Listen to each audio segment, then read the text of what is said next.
Don't be like Charlie. Charlie is that do-it-yourselfer who does himself in. Do-it-yourself is good for tile and grout. It is not good for asset protection. Charlie thought he'd save a few dollars forming his LLC online. With no guidance, he did it wrong. When he sold the property, he lost thousands and thousands of dollars. He did himself in by trying to do it himself. Don't burn yourself. Use Corporate Direct to set up and maintain your LLCs and corporations. Corporate Direct is owned and operated by attorney and rich dad advisor Garrett Sutton. Garrett wrote the bestsellers Loopholes of Real Estate and Start Your Own Corporation. He is Robert Kiyosaki's attorney for asset protection. He and his team will do it right. Visit them at corporatedirect.com or call 800-600-1760. Mention Rich Dad and receive $100 off your formation fee. That's corporatedirect.com. corporatedirect.com. Because study is better with play. Samsung Galaxy Tab S7 FE. Ready to make the most of your school year? The ultra-large screen gets you closer to the action, whether you're studying, streaming, or gaming. Seamless syncing lets you hand off calls, videos, files, and more to other Galaxy devices, like your phone. The included S Pen gives you a super smooth experience. Plus, choose a vivid color that shows off your personal style. Samsung Galaxy Tab S7 FE. Terms and conditions apply. This is the Rich Dad Radio Show. The good news and bad news about money. Here's Robert Kiyosaki. Hello. Robert Kiyosaki, the Rich Dad Radio Show. The good news and bad news about money. This is Kim and myself. We're sitting in gorgeous Old Town Scottsdale, Arizona, where it's either heaven or hell. And right now it's heaven, about to go to hell. So anyway, it's been a great place for us with the Rich Dad office. And we have a very special show today. It's about being a self-published author, which Kim and I both are. We know a little bit about that. But why maybe you should consider it, because if you have something to say, you have Twitter and you have YouTube and all this, but a book is a little bit more dense. You know what I mean? It can pack in more meaning and knowledge and wisdom than ever before. So if you think your message is important, this is a very important show for you, because it's about time you told your side of the story or what you think is important. Any comments, Kim? Yeah, well, knowing our guest Chandler Bolt, who's going to be talking about self-publishing, as I was watching his TED Talk, and I looked around the house and noticed I have like 13, 14 books going right now all at one time, and one just came in the mail yesterday. So I love reading. I love rereading books. Because I always get something more. Every time I read it, I get something new because I'm in a different place. So I am a huge fan of books. I like to feel it. I like to underline it. I like to make notes in the pages. So I think everybody does have a great story in them. And I think our guest Chandler is going to help bring out that story for you. And FYI, for those who may not know the Rich Dad story, Rich Dad Poor Dad had to be self-published because it was turned down by every publisher. And what they said was that I didn't know what I was talking about when it came to the subject of money, or my rich dad didn't know what he was talking about. And the reason most of those publishers turned the book down is they're more like my poor dad. They're A students who do very well reading and writing and did well in college, so they become publishers or editors. And as you know, they're functionally incompetent when it comes to the real world, so that's why they turned Rich Dad down. So Kim and I had to self-publish the book. And the rest is history. And it took 2 years, but Oprah called, and what happened there, Kim? Oprah called in, I think that was 2000, and she is syndicated. The whole show was around Robert and Rich Dad Poor Dad, and she's syndicated to 150 countries. So overnight we went to 150 countries. And yes, ladies and gentlemen, there is an Oprah effect. And one other thing about self-publishing I want to say, because we've gone the whole full gamut. There's two reasons you self-publish. One is because you have to, because nobody will publish you. But the second reason is because you can. So for us, we had to self-publish in the beginning because nobody wanted us. And then, of course, Rich Dad Poor Dad took off, Cashflow Quadrant took off, and Robert's brand took off, and all of it took off. And so we went to a publisher and did that for many, many years, and then got to the point where the publishing world was sometimes a little slow, and we wanted to update our books as fast as possible. And so now we are self-publishing because we can. And one more thing about the one thing a publisher did not do, even though we were pretty famous, as Rich did, was that they couldn't get us PR or they couldn't get us exposure. Yeah. So with YouTube and Twitter and all that, you just self-publish your book and you can do the rest by yourself. So it's a very, very different world. So anyway, our guest today is Chandler Bolt. He's the CEO of the Self-Publishing School and author of 6 best-selling books, including his most recent book published. So Chandler, welcome to the program. Welcome, Chandler. Hey, great to be here. Good to have you here. And something you didn't mention is that you guys have one of the most popular and successful self-published books of all time. I mean, what was it? We were talking about this on our interview last week. 46 million copies. I mean, it's just unreal. And so it's so cool to see that trajectory. And it's like you said, it's the entrepreneurial version of publishing. It is. There was the taxi industry and then Uber came along. And then I think it's very similar is there's publishers and there's the old way of doing it. And then there's the new way, which it used to be because you have to. And sometimes for some people, it still is because you have to. Yeah. But I think it's really shifting to where a lot of people are doing it because they want to and because it's the best option, because the people who are actually making money off of books are the people who are self-publishing and who are doing it well. Right. So Chandler, give us a little bit of your background. I mean, how'd you get into this business? Yeah, so we have something in common, which is that dropout. I don't know if you were a C student. I think you were, but I'm a C-level English student, a college dropout. And as I was dropping out of school, I ran businesses in college. I ran businesses in high school, and then finally I figured out, I'm learning how to run a business from professors who have never ran a business. This doesn't make sense. So I dropped out. That's an aha moment. It was an aha moment. And so I dropped out and I wrote a book, and it was about productivity for entrepreneurs and what I learned kind of running a 6-figure business while also being a full-time college student, and like, how do you juggle all that? And then the book did well, and it kind of started taking off. And then I did another book for charity, and then people just started asking me about writing and publishing books. And, you can only get smacked in the face so many times before you turn around and look.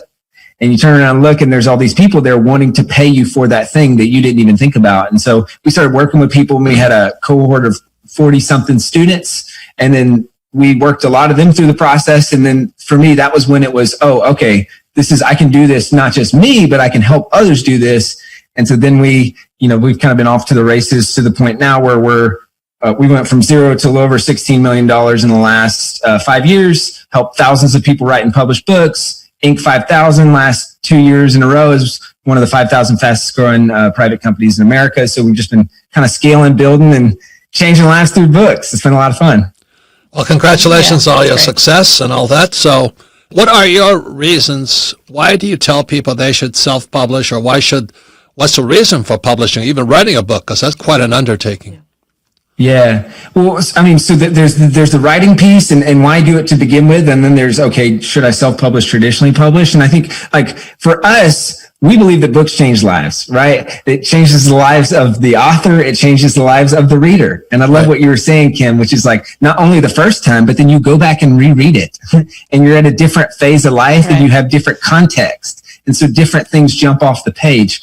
But I'm just a firm believer that, writing and publishing a book is the best thing you can do to increase your impact, your income, and your business. And so we talk about leveraged impact all the time. I know you mentioned my TEDx talk. That's what I talked about there, is like the ability to do this thing once and then it goes off. And I mean, for you guys, it's 46 million people impacted from taking the time once to create that book. And so there's the impact piece, there's the income piece, and then really building it into the business, which is what you guys have done. And so we try to use a book to do 3 things from a business perspective: is get more leads, get more sales, get more referrals. So leads, it's people who have never heard of you before the book, right? Sales is turning more of the people who know about you into paying customers. And then referrals, I mean, you think about how many people have given the book Rich Dad Poor Dad to we were talking about this on our interview on a Self-Publishing School podcast last week. It's like, my dad gave me the book.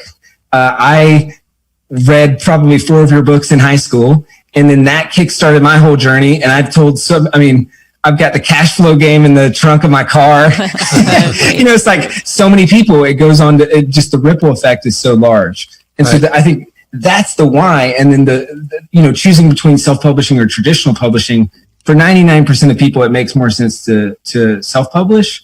Traditionally publishing only makes sense really if you get a massive advance. And even then there's some things to know about that, is you got to sell your books, or you got to buy back books, or earn out your advance, or all those things. But like the only thing is distribution, really. It's kind of like record labels. If you want to get into most physical bookstores, which... Wait, you're covering a lot of stuff, okay. Yeah. So let's get back. He's excited. So the point here is this. So how does somebody, do they submit a script to you, or do you how does it work with you? And how do you start? I mean, where do you, if somebody says, I want to write a book, but I've never done it before, and I don't know what I want to write about, how do you start? Yeah. So we kind of recommend a couple things to start. The first and most important thing is to get your ideas down onto the paper, like in the form of a mind map.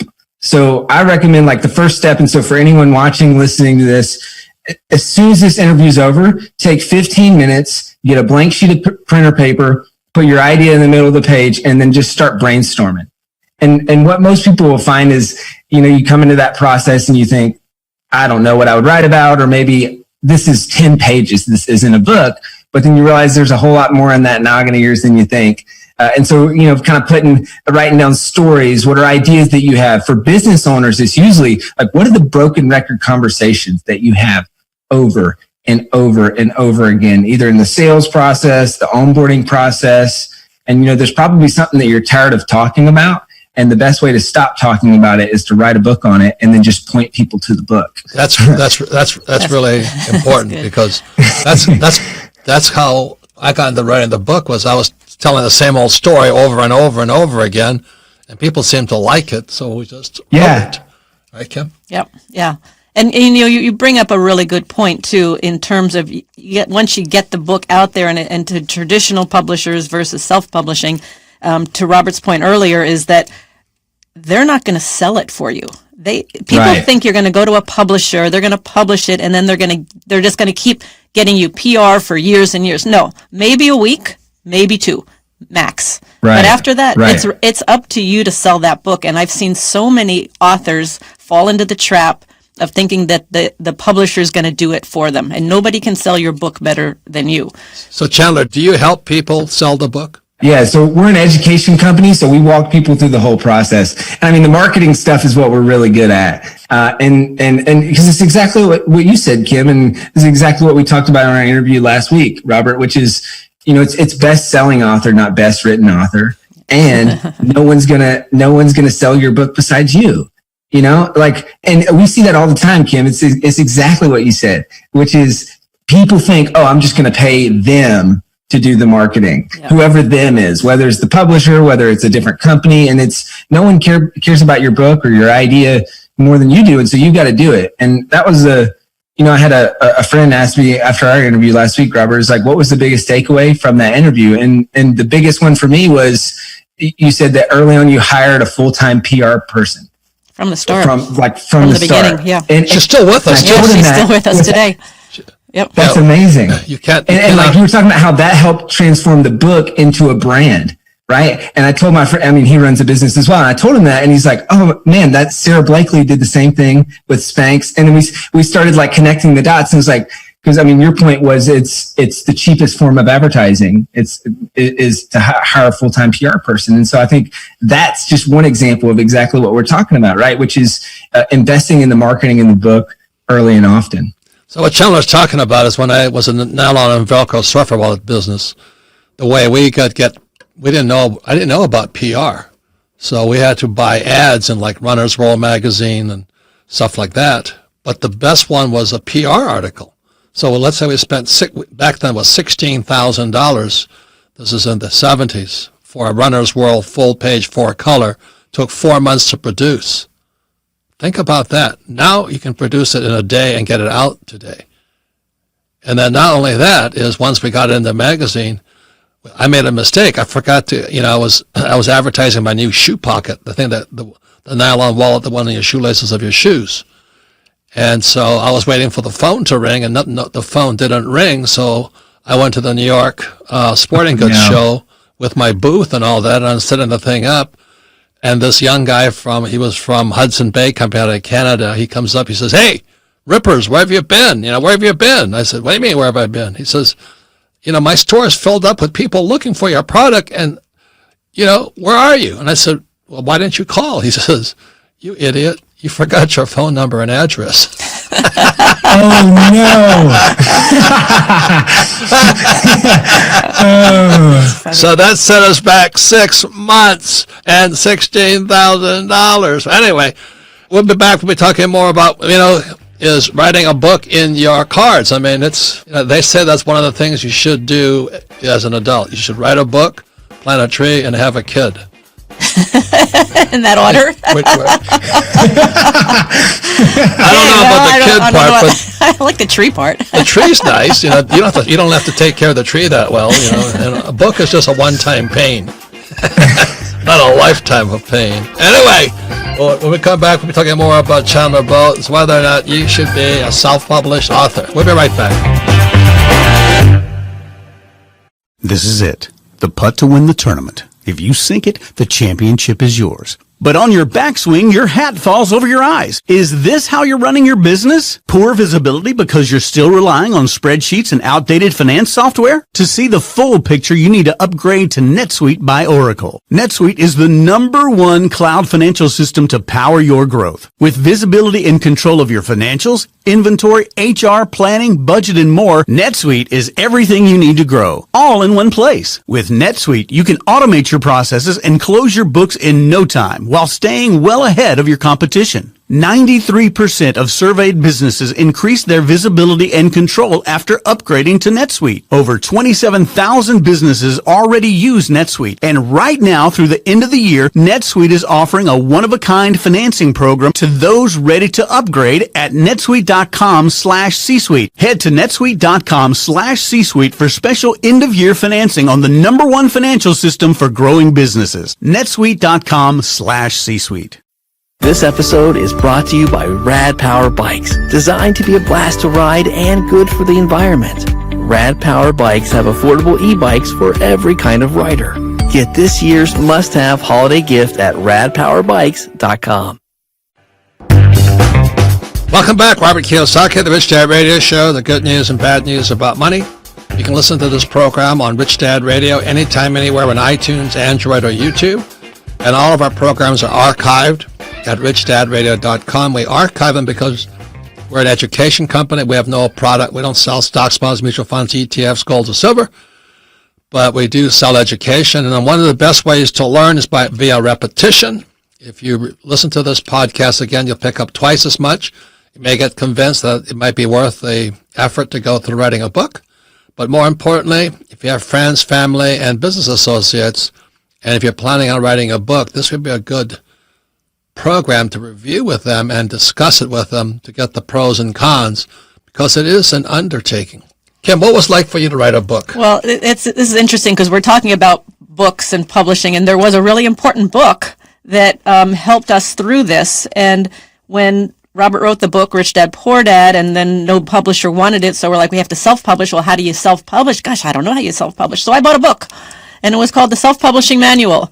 And I just followed the steps in the book. In the back of the book, it listed all these distributors. I called them all. I called all these people. I just followed step by step. So I wish I had a Chandler Bolt at that time, because all I had was a book and we were trying to figure it out, and we made a ton of mistakes, but we finally got through it. But Chandler is the CEO of the Self-Publishing School. So he actually takes you from start to finish to get your book published. He's got 6 best-selling books, including his most recent book titled Published. Appropriate. And it's an Inc. 5000 company in the last 2 years. It's one of the fastest growing private companies in the U.S. So congratulations. He knows what he's talking about. Yep. Very happy customers. So yes, books are important. And that was a book that got Rich Dad, Poor Dad self-published. And that the rest is history. So Chandler, so somebody comes to you and they've got an idea. Take us through the simple steps you take people through.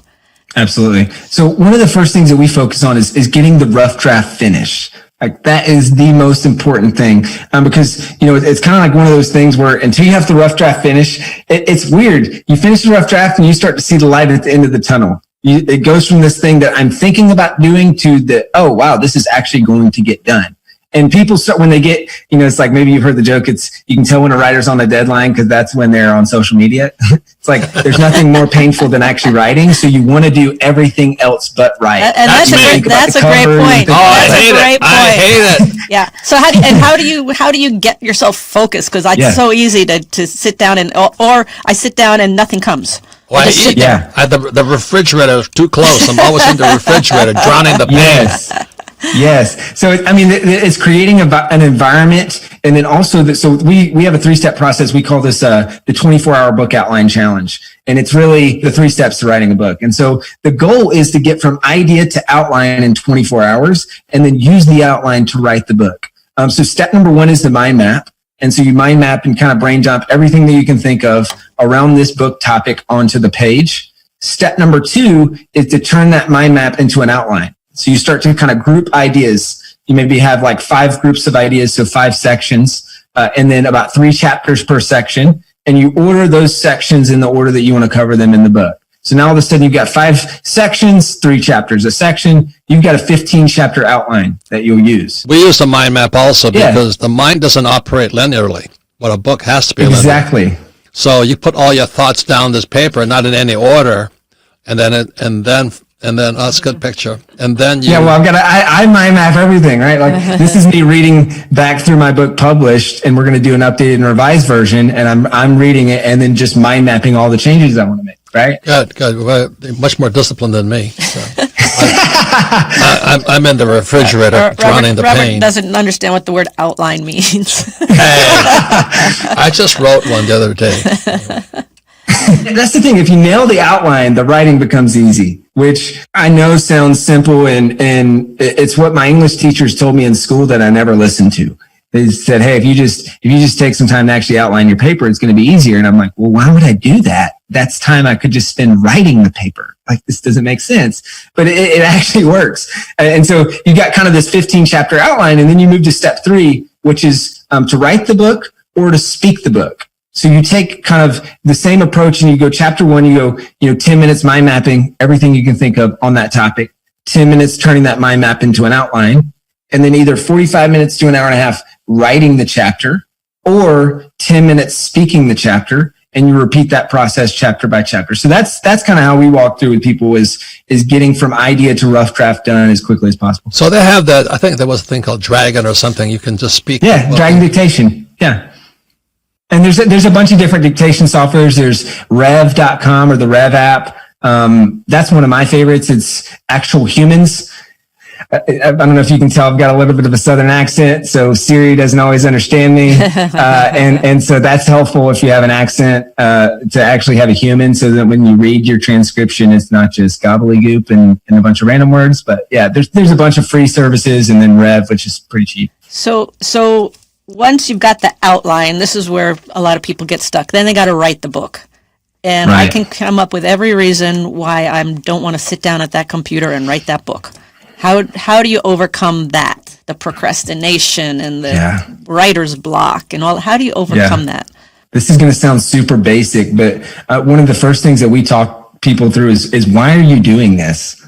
Like, why is this important to you? Why is this important to your business? And putting that up on the wall and somewhere you can see it. And so that every time it gets difficult, this is only one, as you guys know, of a series of difficult things that happen throughout the process. So every time it gets difficult, you can look back at that. And then we have this little, poster that we give people, when they join self-publishing school. And it's like, my rough draft will be finished by X date. And then they fill in the date and take a picture with it and post it publicly, because there's nothing like public accountability to motivate you to actually get it done. So there's a couple of things that we do. And the most important question is, how much does it cost? Yeah. So for us, it's a few $1,000s. And then for the actual book production, it's anywhere from a few $100 to a couple $1,000. So the way we make money is we're an online education company. So we help people through the process, don't take any of the royalties. So the author keeps 100% of their royalties, and we're someone who helps them through that process. And then one of our goals is to help save about as much money as they spend on us, on the cover designer, editor, formatter. We're not a publisher, so we don't do any of that, but we've negotiated a bunch of deals with all those folks on kind of our book production team. So that's kind of how the process works. And then we have a coach that walks them through the process. We've got the online education curriculum, like a bunch of that stuff. But really what we try to focus on is the milestones, this is what we call it. And so like kind of flipping everything. It's like, yeah, cool. You've got all the stuff in support of that.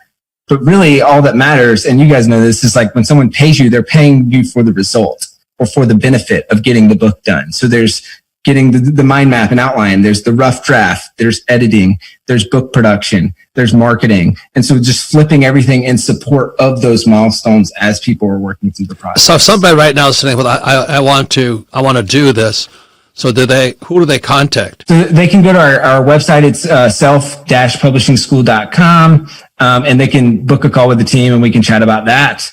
I also have my book published. We give that away for free. That's kind of a good 10,000 foot view of the process. But honestly, if they Google anything about writing and publishing a book, they're probably going to land on Self-Publishing School, or we also own selfpublishing.com. So they'll land on one of those sites and probably end up talking to the team and get some help with their book. So let me ask you, Chandler. So somebody wants to write a book. They don't have a business. Let's say they don't have a business, but they write a book, and you talk about taking your book and turning it into a business. How can you give examples of that? How does that work? Yeah, oh, for sure. One of my favorite examples is Kat Wonders. So she had a passion for yoga and using yoga to help heal chronic pain. So she wrote a book called Yoga for You.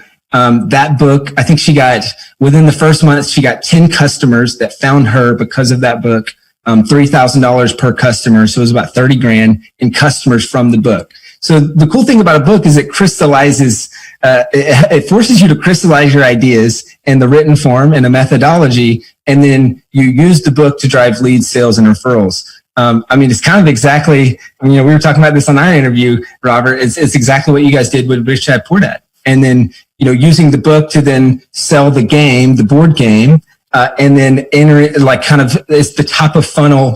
I think you called it it's the brochure. It's the start of the conversation for people to then do further business with you. It's quite a process, I don't recommend it unless you really want to do it because it can be painful. But thinking about back to when we self-published. Oh, go ahead. No, it's like, no, I'm going, you have no idea.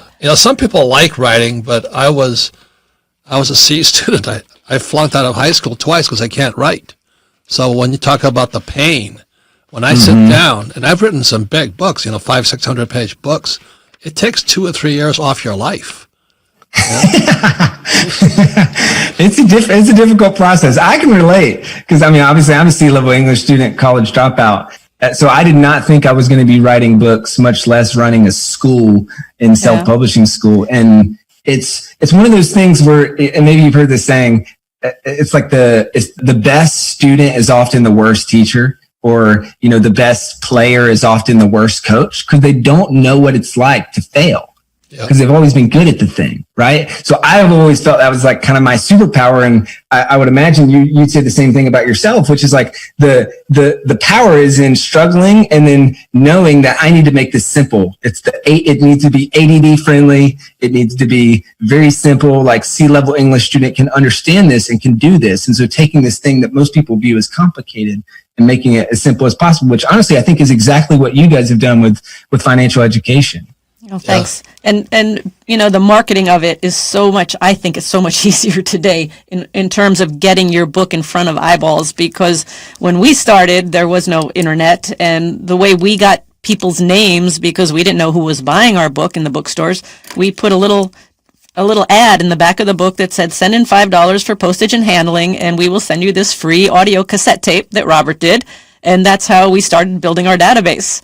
People send in these $5 checks, and we sent them off their little audio tape. And did we charge $5? We charged $5 for postage and handling. Yes, we did.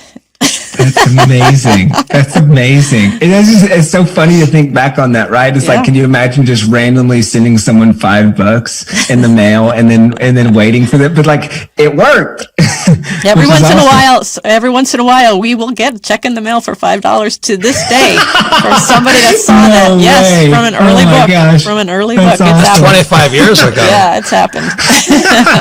We don't even have the cassettes anymore. We don't make cassettes. Nobody has a cassette player. Before CDs, before YouTube, before crypto, before digital. Yeah. But anyway, hey, Chandler, keep up the good work. And, all you listening, Chandler's a great guy. And if you have something to say, that's when it begins. If you really think there's something important for you to say, that's where it begins. So congratulations on your success, Chandler. And once again, go to his website, selfpublishingschool.com. Thanks. Congratulations. Awesome. Hey, thank you guys so much for having me. This has been a blast. Thanks, Excellent. man. Bye. Good job. Thanks. Welcome back. Robert Kiyosaki, the Rich Dad Radio Show with Kim. This is the good news and bad news about money. And one of the ways you can make more money or serve your customers better is write your own books. I want to thank Chandler Bolt. He is the president and creator of the selfpublishingschool.com. And if you think you have something to say, I'm sure you do, he's a good guy to start with and get the process started. Any comments, Kim? Well, and one thing we never did touch on was the ebook. Because ebook, I would think, would be a great way to start to see if there's an audience for your book. Because what Chandler said is sometimes people come up with 10 pages and they go, "That's all I got." Well, 10 pages could be an ebook to put out to the public to see if there's a demand for what you're talking about. Because we have a lot of ebooks at Rich Dad. You do? We do. Yes, we do. You've written some. Too funny. Well, what happened is the more successful I got as writing, the more I started to write, and I hate it. I picked up 400 pounds sitting there. I'd get up at 3 o'clock in the morning, make myself a pot of coffee, and go sit in the dungeon and write. And I hated every single moment of it. But exactly as Chandler says, is why are you doing this? Are you doing it for yourself, or is there a good reason for you to do it? If there's no good reason, then don't do it, because unless you really like writing romance novels or something for the lonely. I never understood that. But anyway, I don't read romance novels. And the other thing, too, is there's a lot of people who write textbooks. Now, the only thing good a textbook is good for is sleep. I opened that thing up. I don't know who in the world could write a textbook. They got to be the most boring person on earth.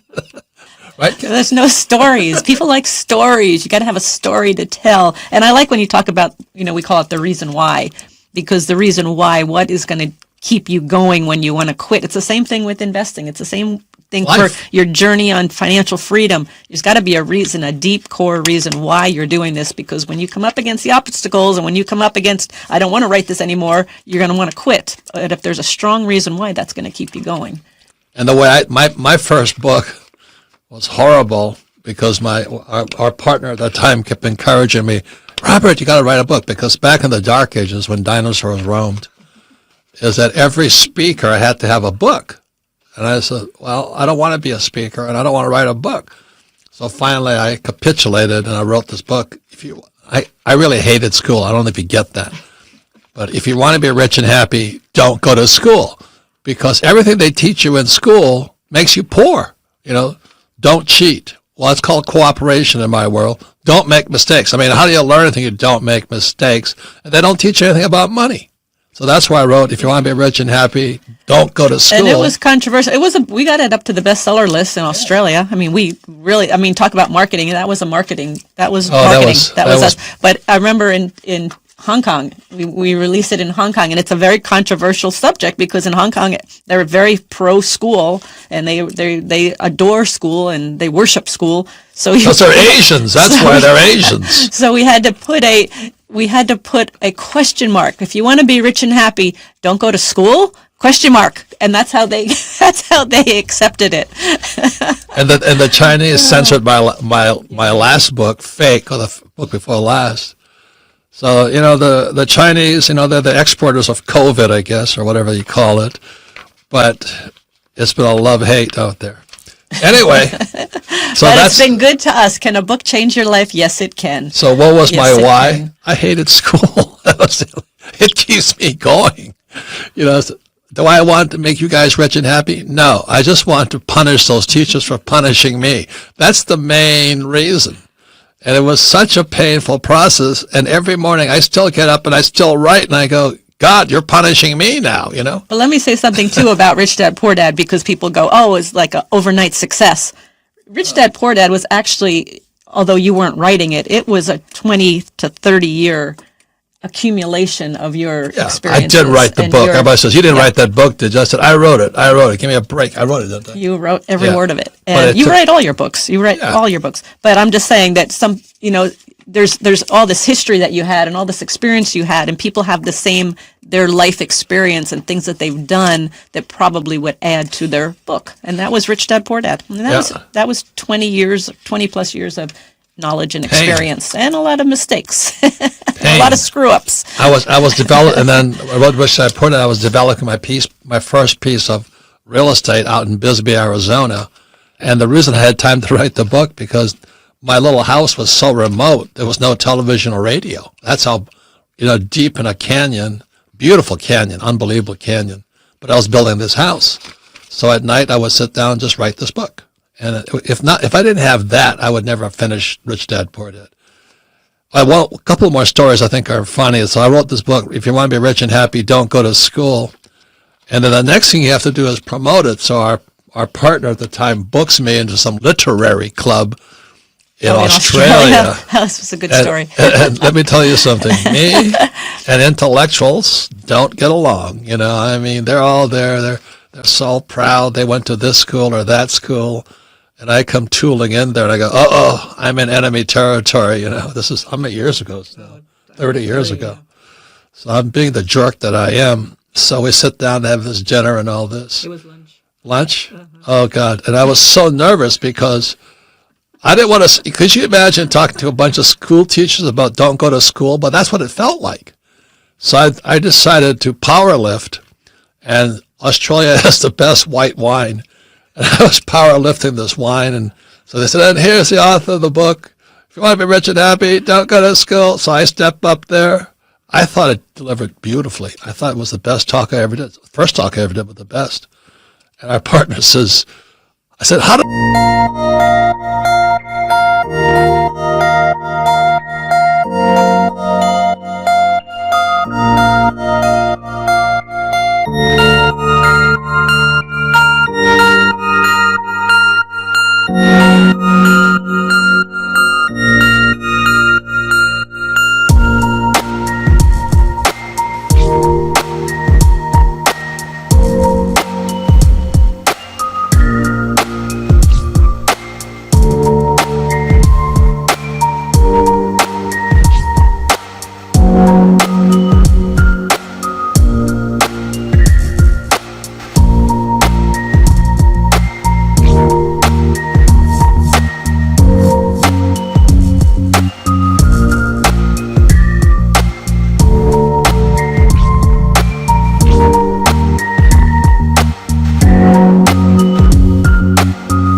She goes, you're drunk.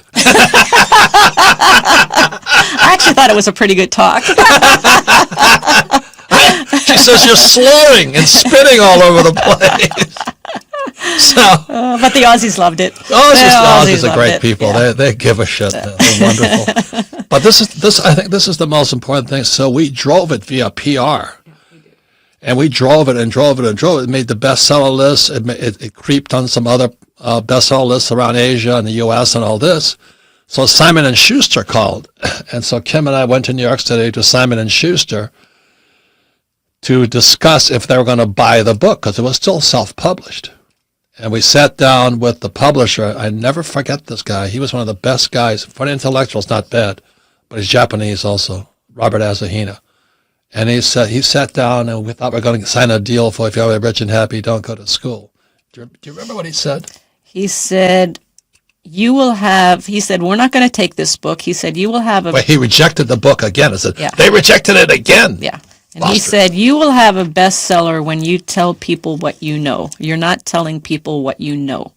And once you do, he said, you'll have a bestseller. Profound words. We're sitting there, Kim and I were really kind of deflated. We thought we're going to sign a contract, might make a couple of $1,000 or something, So I still remember coming down the elevator and going out in the streets and standing outside, and he goes, the question was, what do I know? What do I know? Why do I write this? Why am I so pissed off at schools? So when I was sitting in Bisbee, Arizona, which is right on the Mexican border, beautiful part of the world, you don't need air conditioning year-round because it's such a beautiful place. And I'm sitting there like this, and I hear Azahina from Simon & Schuster saying, tell me what you know. And I'm sitting there at this typewriter, no television, no radio, and suddenly it just came out. I had a rich dad, and I had a poor dad. And that's where Rich Dad, Poor Dad came from.